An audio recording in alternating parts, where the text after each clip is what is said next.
uning sabiy yuragida paydo bo'lishga boshlagan toji taxt vasvasasi, adovat, qisosxo'rlik o'tlariga tutruq bo'layotdi. Irodasini kuchaytirayotdi. Shundoq 7-8 yosh vaqtidan tortib, jonbozlik mahoratini emas, hisob, til adabiyot, qonun, lashkariy ishlar, hokimiyat boshqarish, ilmiy riyozat va ilmiy tajvid qatorliq ilmlarni ko'ngil qo'yib o'rgangan Xonzoda Yunusxonning o'ziga xos xarakter, qarashlari shakllanishga boshlagan edi. U otasiga, Sayyid Ali Olibga bekmo havas qiladi. Cho'ng bo'lganda cho'qim ashulardek odam bo'lishni orzu qiladi. Afsus, otasi Sulton Uvaysxon vaqtsiz qazo qilib ketdi. Ang ishongan, ang suyimli kishisi Sayyid Ali Olib bo'lsa, qarab turibla yuzsizlik qildi. U Sayyid Ali Olibning yuzsizligini ko'ngliga faqatla sig'dira olmadi. Taqdirning ochiq, rahimsiz bu chaqchiqidan tingirqadi. Hasratlandi. İnsan xarakterining turaqsizligini, eng yaqin kishilarning foyda manfaat, huquq martaba oldida oynib ketadiganligini, vafo sadoqatini yo'qotadiganligini, hayotning to'limi rahimsizligini tunji qitim his qildi. Ana shu his tuyg'ular uni ham jimg'ur, ham g'ayratlik qilib qo'ygan edi. Yo'l bo'yi har qanday badal to'lab bo'lsa-mu, Mo'g'uliston saltanatini qo'lga elishga qasam qilgan edi. Yaqinqi 8-10 yildan beri Samarqand taxtiga oyog'i topshirishga tegishli o'lponni topshirmay keldik, dedi Mirak Turkman ko'nglidan kechgan gumonni yo'shirmay. Amdilikda Xonzoda oliylarini yordam talab qilishga avazsak, Mirzo Ulug'bek nima deb qolar? Kallasiga kelgan aqldan voz kechgisi kelmagan Amir Shayx Nuriddin sarkardasining bu gapiga ancha e'tibor qilib ketmadi. Xonzoda o'z dargohga hozircha 2 yillik o'lpon bilan sovg'a peshkashlarni ilib borg'ay. Qolganiga Mirzo Ulug'bek oliylarga o'z qo'lim bilan maktub bitib beraman. Buningdan boshqa Mirzo Ulug'bek bilan o'ttirimizda qo'dibojilik munosabat bor. Amir Shayx Nuriddin inisi Irazan Baringa lappida qarab qo'yib, gapini davomlashtirdi. O'zoyili malikalarni Mirzo Ulug'bekning cho'ng xonzodasi Abdullatif Mirzaga avatib berganlarida o'rinsiz qo'ygan ekanman. Endi bu ishmo yaxshilikqa tavsif tepib qolsa ajab emas. Malika nimali bo'lmasin, xonzodaga egichi bo'ladi. Sizlar xonzodani billa ilib borsizlar, Mirzo Ulug'bek yuzlarini qilmay qolmas. Alloh xolisa, maqsad muddoimizga kam kuchsiz yetganmiz.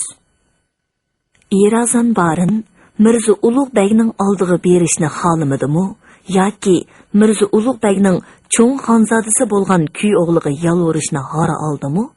Beshini tuvan soldi. Eng yaxshisi, yanada Mo'g'ulistonga lashkar tatqinimiz tuzuk edi olilari. Amir Shayx Nuriddin inisi Irazan Barinni qo'pollik bilan silkivatdi. Gap bir, quloq ishki. Endi zinhor orisoldi bo'lmasinlar. Shoh nishinni so'g'uq timtoslik bosdi. Xonzoda Yunusxonning Irazan Mirzini qo'llag'usi, vataniga lashkar tortib borg'usi, toji taxtni Mirzo Ulug'bekning qo'li bilan emas, o'zining jasoratiga tayanib mardlik bilan tortib olg'usi bor edi. Ammo buvisining alpoziga qarab yeling'usi kelmadi. Shu topda uning vujudida inisining qo'lidan toji taxtni tezroq tortib olish orzusila hukmron edi. Xuddi boshqalarga tortqizib qo'ygan o'yinchiqini qaytarib olishga oldirgan kichik boladek. Uningdan cho'nqirlab o'ylag'idek hafsilisi yo'q edi. 3 haftadan keyin Xonzoda Yunusxon buvisi va onasi bilan xo'shlashib, Irazon Barin bilan Mirak Turkmanning hamrohligida Turpandan ayrilgan chaqda o'ziga agashgan 3000 ga yaqin vatandishini agashtirib, Samarqandga qarab yo'lga chiqdi. Onunğa agashgan bu 3000 odamning hammasi o'rdidagi taxt varisini belgilash uchun chaqirilgan qurultayda Xonzoda Yunusxonning taxtga chiqishini qo'llab, Seyit Ali Olib bilan munozirlashgan bir necha amirning nökerlari, oila tavobatlari va yaqin urug' tuqqanlari edi. Amir Shayx Nuriddin Mirza Ulug'bekni ta'sirlantirib, yezdoshligini qo'zg'ash uchun bu musofirlarni Xonzoda Yunusxon bilan Samarqandga billa berishga buyurgan edi. Ularning Turkistondan ayrilib Mavara un-Nahir tavasiga rasmiy qadam bosgandan keyin yo'l yurishi to'limi asta bo'ldi.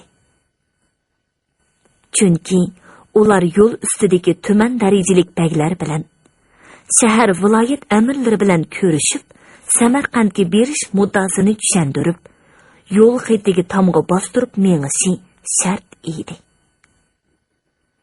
Albatta, yo'l xetiga har bir tomga bostirganda oz to'lidan rasmiyat haqqi, so'g'i pishkash topshirmay bo'lmaydi. Shu sababdan ularning ilib olgan yo'l xarajati yerim yo'ldala butunlay tugadi. Safarning keyingi yerimini ular o'z bisotidagi mol-mulklarni xarajat qilib davomlashtirishga to'g'ri keldi. Necha o'nlagan qechir tugilarga ortilgan, Mirza Ulug'bek huzuriga elib mengilgan ulpanlarga cheqilg'ili bo'lmaydi. Raxt, terilar, toylari bilan oltin, kumush javohiratlar qochilangan sanduqlar quluplari bilan pechatlab etilgan edi.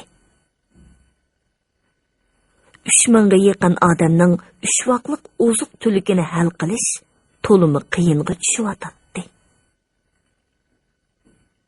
Samarqandga berishni xolab ketmagan Irazon Barin beshini ichiga tiqib olgan edi. Sizlarning navri egichilar bo'lmish qizimni Mirza Ulug'bekning cho'ng xonzodasiga yotlik qilganim bilan uning cho'ng og'ichilik salohiyati yo'qdir. Deydi Irazon Barin Yunusxonga hol tatlab. Uning ustiga kuyovul bo'lmish Abdullatif Mirza Xo'ypaydaning tayini yo'q bir xonzodadir. Qizimning bu to'y ishi og'jam Samarqandga tuqqan yo'qlab borgan cheg'ida Abdullatif Mirzaning qizimga ko'zi tushib qilishi bilan majburan vujudga chiqqan. Ta hozirgacha Mirza Ulug'bek bizni qudi o'rnida ko'rib boqmadi. Balkim bu do'ram ko'rishsakmi, qudilik munosabatimizga ancha rioya qilib ketmasligi mumkin. Yunusxon lom jim demaydi. U o'ziga hamroh bo'lib mangan ona taraf tog'isi Irazon Barindan cho'ng umid kutmaydi.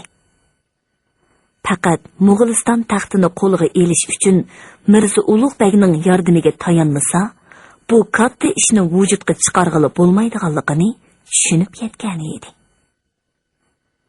Shunga Mirza Ulug'bek bilan ko'rishganda, uning bilan qandoq yo'sinda ko'rishish, qandoq tarzda so'zlashish, nima deyish haqida boshqa turadi.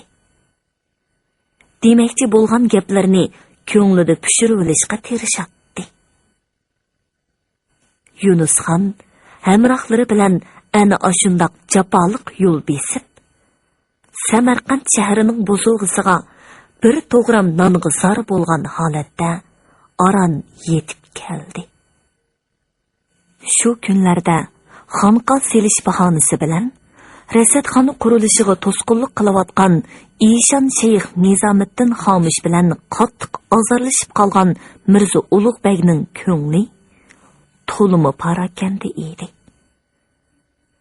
Gerçi saltanat suriga tayinib rasadxona qurilishi o'rnini egilib olgan muridil hidoyatchilarni qo'g'lib atgan. Jahillik qilgan, qarshilik ko'rsatganlarni tutib zindonga tashlab, ularni rasadxona qurilishiga qayta to'sqinlik qilolmaydigan qilib atgan bo'lsa-mu, ammo bu ish Samarqand shahrida yomon ta'sir paydo qilgan edi. Xon bilan tang turishga petinolmagan Ишан shayx Nizomiddin Xomush g'oyibdan anglagan vahiy, tushida ayon bo'lgan bishorat, e'tikobxonada ko'rgan kashfu karomatlarni targ'ib qilib, Mirzo Ulug'begni dahri, murtadlikda ayblab, rasadxonadan iborat kufr dargohining Samarqand xalqiga keltirdigan balo qazolarni sharhlab, bo'lishiga fitna fasod tarqatgan edi. Ишанның juldur kepan, qalandar siyoq darvish sopillarining zindonga tashlanganligini o'z ko'zi bilan ko'rgan shahar aholisi bu fitna fasodlarga ishinib qolgan. O'rdaga mo'tavar, obro'li kishilardan vakil avatib, Mirzo Ulug'begdan rasadxona qurilishini to'xtatib, xonqa selishga ijozat berishini talab qilishgan edi. Shu sabablik rasadxonaning buzib vayron qilib o'tilgan ulini qaytadan yasash tazga to'xtayotdi. Bu xapichilik oz kelgandek, Samarqand shahrining hokimi Miranshah Do'rg'a, ha desa Qashqar amiri Pirhoji Muhammad Shoyasi ustidan shikoyat qilib, Mirzo Ulug'begning beshini og'irtatdi. Mana bugun atiganlik qo'bildimi? Taxtning poyisini quchoqlab yotgan Miranshah Do'rg'a potla manqisini eqitib yig'lig'inicha dodxo'rlik qilyotdi.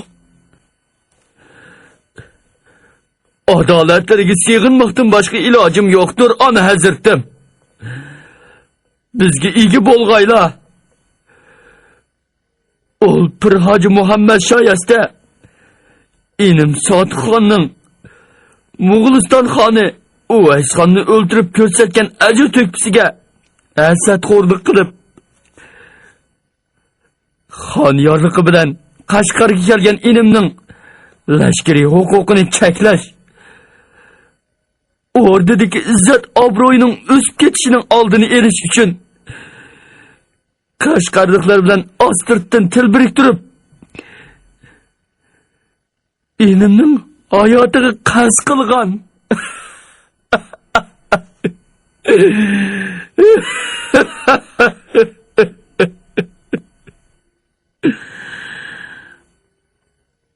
O'rinlaridan tursinlar, janobi amir, dedi Mirzo Ulug'beg bezorlik bilan. Yanila ol ishlarni tahqiqlash uchun Qashqarga avatgan xonlik mufattishining ma'lumotini saqlaydi. Dalil isbotsiz arz g'ovg'a behojatdir.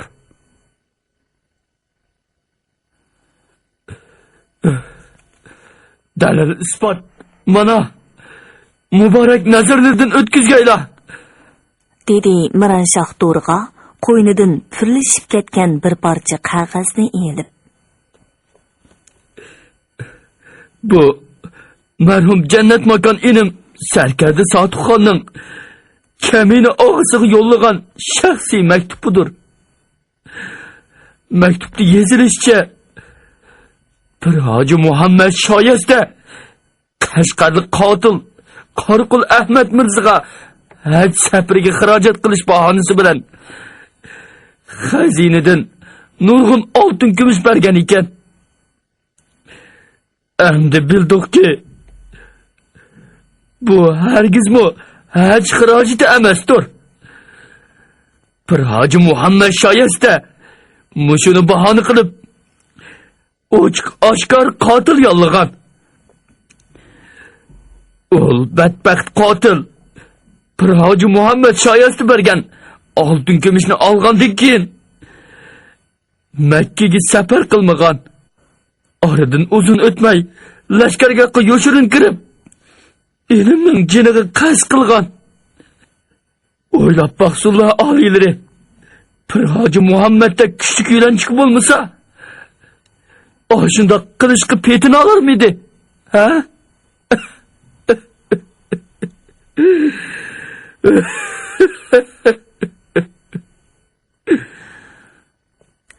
Mirza Ulug'bek shu chaqda Samarqandga yolab kelingan qotil Qoraqul Ahmad Mirzani savol so'roq qilmayli o'limga buyrug'iniga qattiq pushaymon qildi.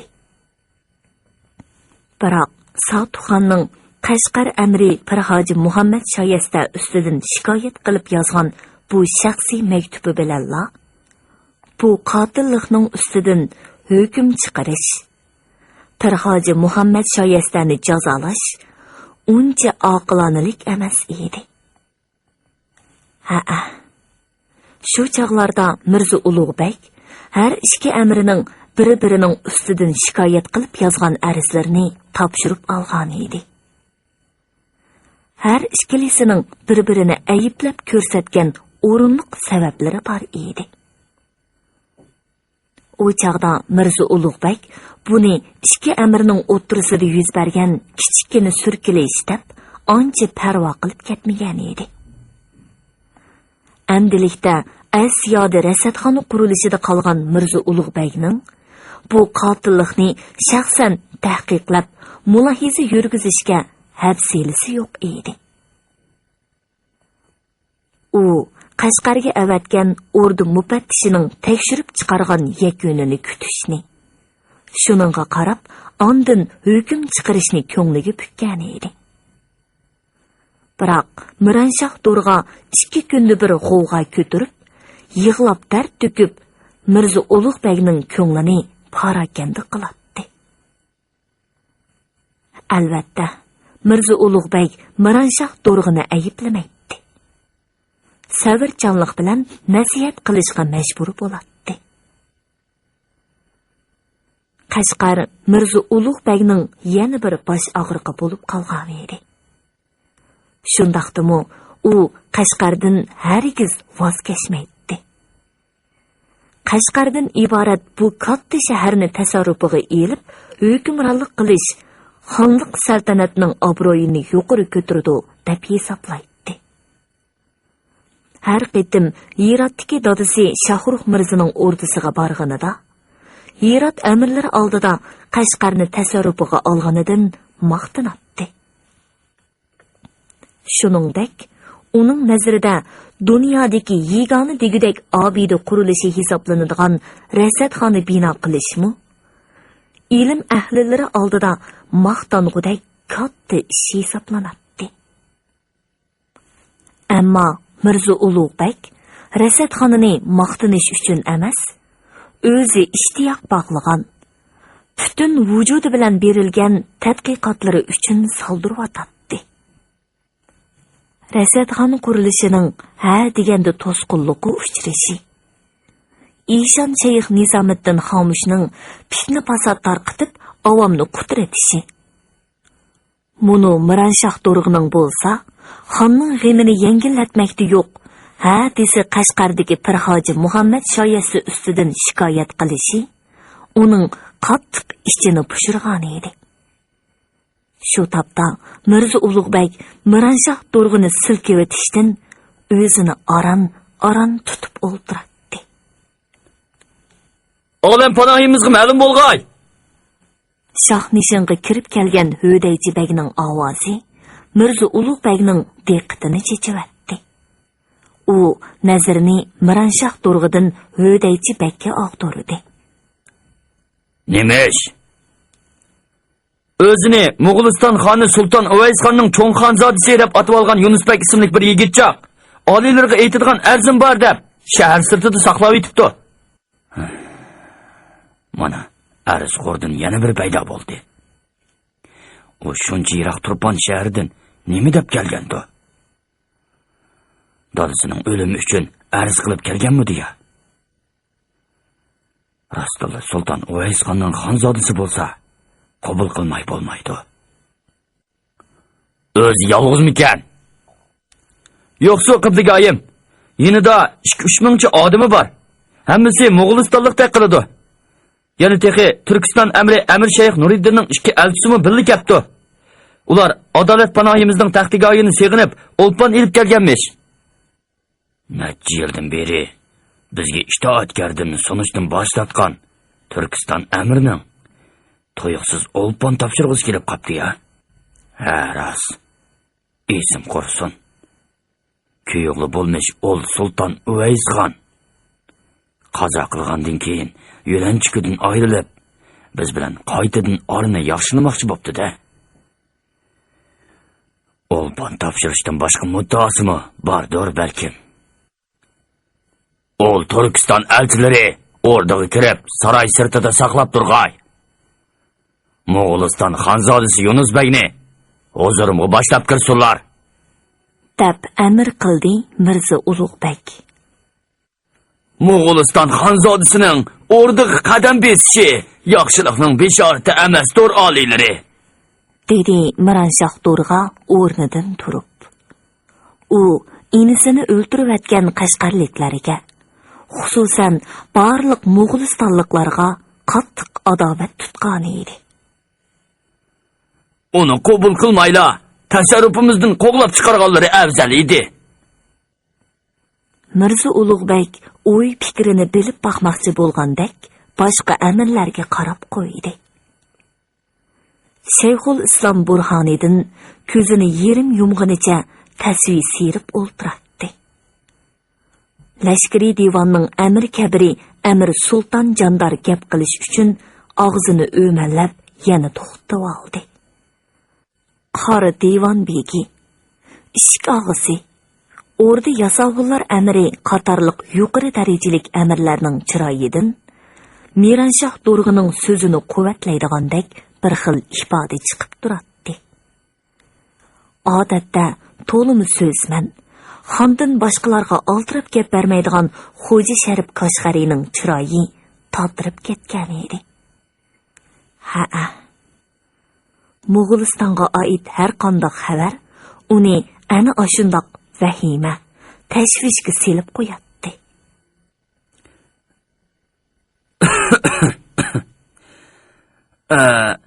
Meningcha, Hokimbek janoblarining tavsiyasi o'rinliq. dedi Xo'ja Sharif Qashqariy qalti yo'tilib qo'yib so'z boshlab. Pamimcha, Sulton Uvays xonning xonzodasining ushbu muborak dargohga kelish muddaosi faqat birla.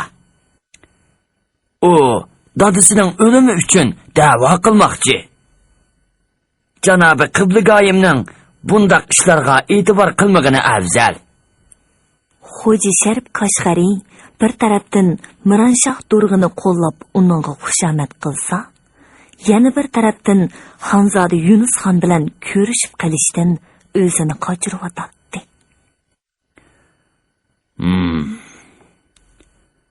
Dargohimizni seg'inib kelgan har qanday toifa adat tamom adolatimizdan nasiba olg'ay. dedi Mirza Ulug'bek Xo'ja Sharif Qashqariyning so'zlariga e'tiborsiz qarab. Shuncha yiroqdan arz qilib kelguchining ikki qo'z gapini anglab boqmayla. Yuziga ishq yopsaq, adolatimizga xo'p kelmas. Buningdan xabar topganlar, qaranglar, Mirza Ulug'bekdek katta hukmdor o'zga elning xonzodasi bilan ro'baro kelishdan o'zini qochirib, bir piyola chin oyapti deb fitna qilishur.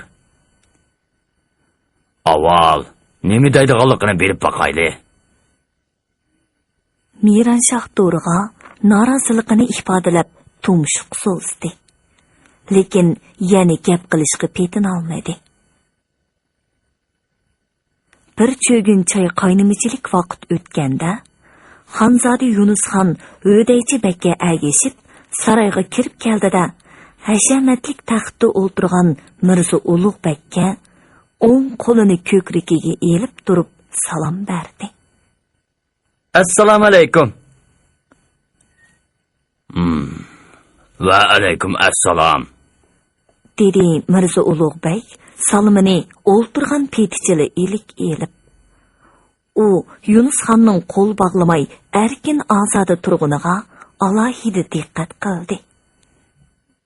Kaminalari Büyük Moğoliston elining xaqani marhum Sultan Uvaysxon oliylarining cho'ng xonzodasi Yunus xon, Adolat Panah Mirza Ulug'bek oliylarining oltin bo'ylariga esallik, buyuk saltanatiga osoyishlik tilayman. Әмділа 13-14 yaşının qarsını alğan kichikini yigitning salmoqligi, esil zodalarga xos sulkiti va tarbiya ko'rgan kishilarga xos adablik iboralari Mirza Ulug'bekning qoyilligini qo'zg'agan edi. Shu daqiqada ko'z oldiga o'zining cho'ng xonzodasi Abdullatif Mirza keldi.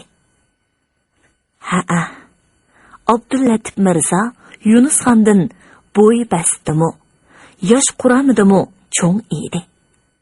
Ammo texichi bolaligini, tantakligini tashlamagan Abdullatif Mirzaga selishtirganda, o'zini to'limi tamkin, salmoq tutib turgan Yunus xon xuddi cho'ng odamni kichiklatib qo'ygandek tuyg'u beradi.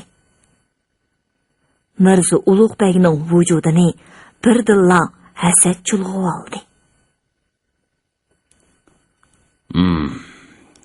Xo'sh.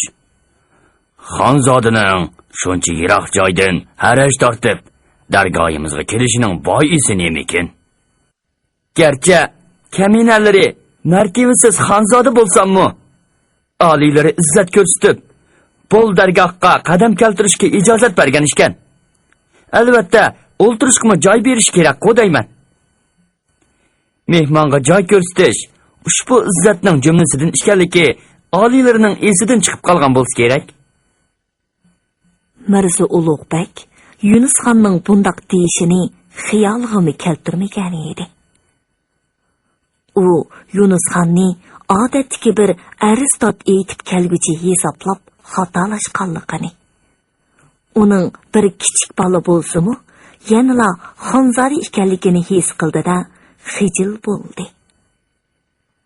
Shu topda Yunus xon o'zining mehmon ekanligini, mehmonga tushliq izzatlanishi kerakligini askartib, Mirza Ulug'bekni tamtiritib qo'ygan edi. Yo hazrat, uni kichik ko'rib, bosh chog'lamasam bo'lgudek. Dar haqiqat, Sultan Uvaysxonning xonzodasi, buyuk qog'on Chingizning nasli bo'lishga munosib ekan. Mo'g'ulistonliklarning hammasi mushundoq jasoratlikmidi? Hammamiz bir qavm qarindosh, yiltizdoshmiz-u. Nemishqa mening farzandim undoq emas. Samarqandda yashagan bilan Turpan, Qashqarda yashaganning farqi shundoq cho'ng bo'lamdigandi. Amaliyotda gap-ku shaharda emas. Tarbiya ilish boshqada.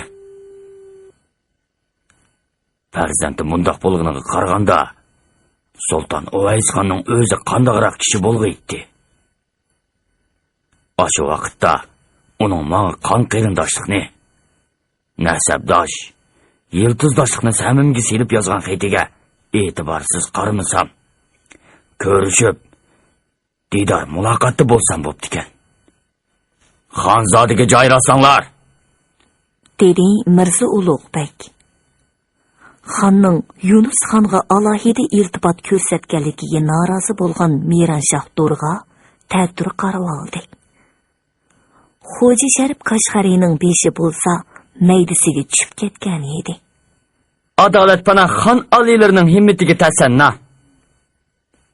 Yunus xon Mirza Ulug'bekka tavozu bilan salom berayotgandan keyin o'zi uchun alohida qo'yilgan kursida o'ltirdi. Andin dadisi Sultan Uvaysxon qazo qilgandan keyin o'rdada yuz bergan voqealarni qisqacha bayon qildi. Aba ajdodlarimizdan qolgan udum va saltanat yosuni bo'yicha bo'lganda, ol Turpan taxtigoyi menga mansub bo'lishi kerak edi. dedi Yunusxon maqsadga ko'chib.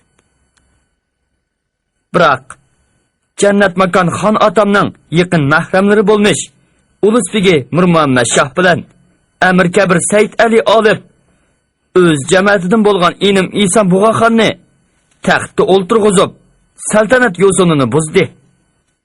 Shol boisdan vatanni tark etib Janobi Olamponohning dargohiga sig'inib keldik. Oliylari adolatni yoqlab, taxtigoyimni qo'limga ilishimga hamdamda bo'lishlarini iltimos qilaman. Mirza Ulug'bek Yunusxonning otasining o'limi uchun da'vo qilib emas, inisidan taxt tortib olish uchun yordam so'rab kelganligini bilib, ha deganda nima deb javob berishini bilolmay turib qoldi. Albatta, bu mundaqli javob beradigan ish emas edi. Atrofliq o'ylanmasi bo'lmaydi. Uning ustiga ayni yili Hirotga berish yo'lida ijirqab ketgan yo'lvosni o'zi yolg'iz o'ltirgan Said Ali Olibni Mirza Ulug'bek faqatli esidan chiqarmagan edi. Said Ali Olibga o'xshash devidek bastlik, kuchtungur ham farosatlik raqibiga osonlikcha taqobil turg'ili bo'lmaydiganligini obdan biladi. Shu daqiqada Yunusxon uningdan o'sha Said Ali Olibga qarshi lashkar tortishni iltimos qilyotdi. Said Ali Olibning ahvoloti haqida oz to'la xabarimiz bor. Biroq Ulusbegi Mir Muhammad Shoh degani kim bo'ladi? Said Ali Olib bilan ikkisining munosabati haqiqatan shundoq yaqinmi? So'radi Mirza Ulug'bek Mo'g'uliston ordusining ichki ahvolini bilib beqish uchun. Mir Muhammad Shoh inim Isom Bug'axonning validasi Kuntra xonishning otasidir. Said Ali Olibning otasi bo'lsa, marhum Said Ahmad Mirza bo'lib, o'z vaqtida Qashqarga amir bo'lgan ekan. Mir Muhammad Shoh bilan Said Ahmad Mirza og'i ini bo'lib, Ulusbegi Xudoidat hazratlarining o'g'illaridir. Mir Muhammad Shoh Said Ali Olibga tog'i keladi. Aslida ish mundoq ishganda, dedi Mirza Ulug'bek o'ychanlik bilan. Shu daqiqada Mirza Ulug'bek buningdan 2-3 yil muqaddam Haj safariga mangan Ulusbegi Xudoidat bilan ko'rishganni esiga oldi. Shu yili hech kim bilan xo'shlashmayli Haj safariga mangan Ulusbegi Xudoidat Samarqanddan o'tishida bir necha kun to'xtagan edi. Nomi Mo'g'ulistonda emas, butkul Mavara-un-Nahir, Farg'ona, hatto Xorason vodisiga mashhur bo'lgan bu peshqadam sarkardining Samarqandga kelganlik xabari atsala Mirza Ulug'bekning quliqiga yetdi. Mirza Ulug'bek lashkariy ishlarda buzrukvor bovisi Amir Temur ko'ragandan qolsala, Ulusbegi Xudoidatga alohida havas qiladi. U ota bovulardan, ustozlaridan, peshqadam sarkardilardan Ulusbegi Xudoidatning sadoqatman, mard odam ekanligini, Chingizxon davridagi qonun yasoqlarni intayin pishiq biladiganligini, jangbozlik mahoratiga emas, lashkariy yurishlardagi saf tuzish, qo'shin o'rinlashtirish, qarorgoh joylashtirish ishlariga va turli lashkariy tadbirlarga to'limi puxta ekanligini.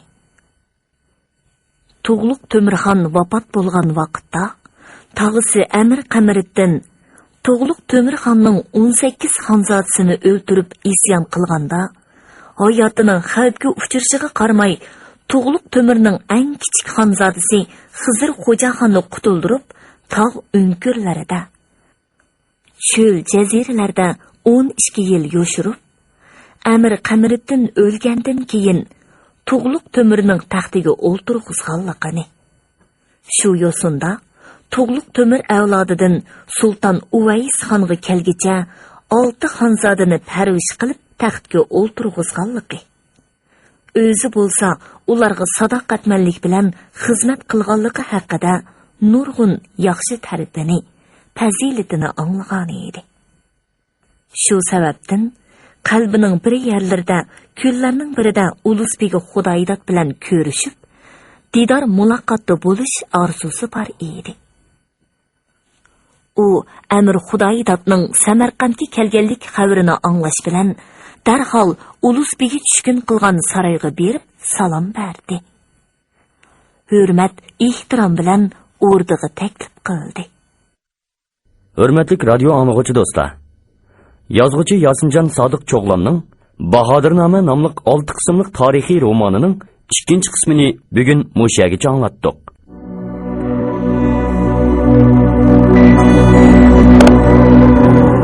Salom berish farz, ilk ilish qarz bo'lsa-mu, o'zlarining bergan salomlarini zinhor ilik olmasman.